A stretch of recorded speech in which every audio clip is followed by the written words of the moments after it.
velho violão e uma canção no ar, um chapéu branco e o dom de nos fazer lembrar de onde viemos, do chão da raiz, de um tempo em que a gente era mais feliz. Na Geórgia o sol se põe devagar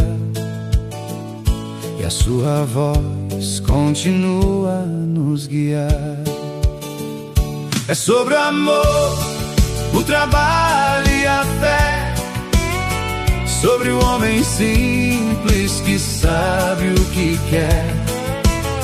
Você cantou o rio azul do céu e manteve o país sob o seu chapéu. Obrigado, Alan, por ser a nossa voz, pelo som do alpendre que vive em nós.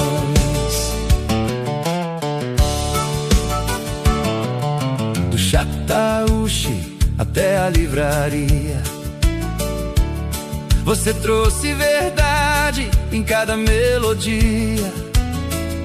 Falou de perdas que o tempo não apaga e daquela paz que o domingo nos traga, sem precisar de luzes ou de confusão. Só 3 acordes e o seu coração.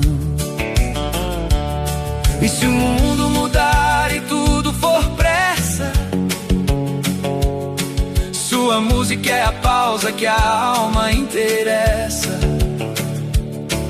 Como um café forte, o aperto de mão, você é o mestre da nossa nação.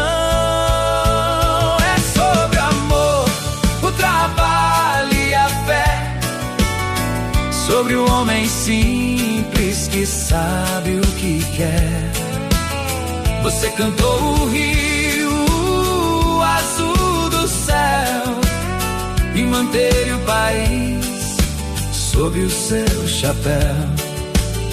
Obrigado, Alan, por ser a nossa voz, pelo som do alpendre que vive em nós. É sobre o amor, o trabalho e a fé, sobre o homem simples que sabe o que quer. Você cantou o rio azul do céu e manteve o país sob o seu chapéu.